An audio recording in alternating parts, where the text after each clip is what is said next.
This is Father Dominic Holtz coming to you from Rome, Italy, with a word of hope for Thursday of the 24th week in Ordinary Time.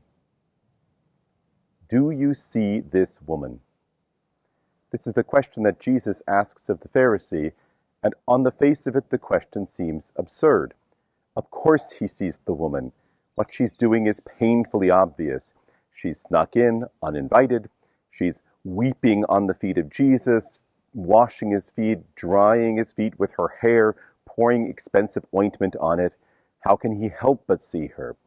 And after all of the Pharisees' internal dialogue about Jesus and whether or not he could truly be a prophet, because surely he would know who this woman is, well, it's obvious he sees her.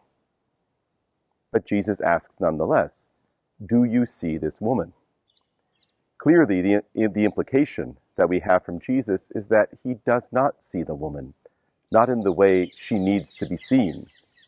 He may notice her, but he does not see her, because he does not see the charity that she shows in her actions.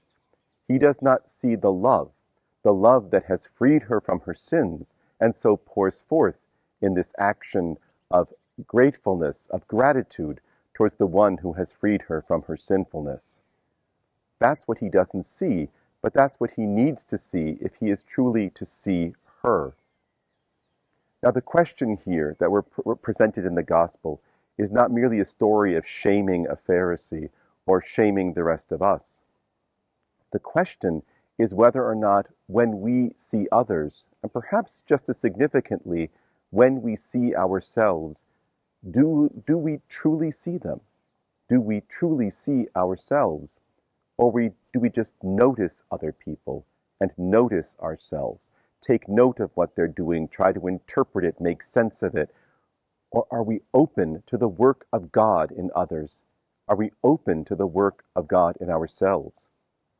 Can we see the sinfulness in other people, but not see that, but the work of mercy of God in their lives?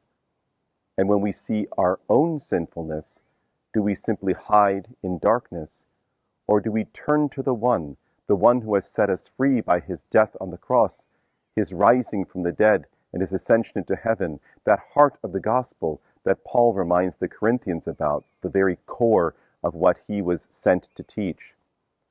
Do we remember that and see ourselves as redeemed by the blood of Christ?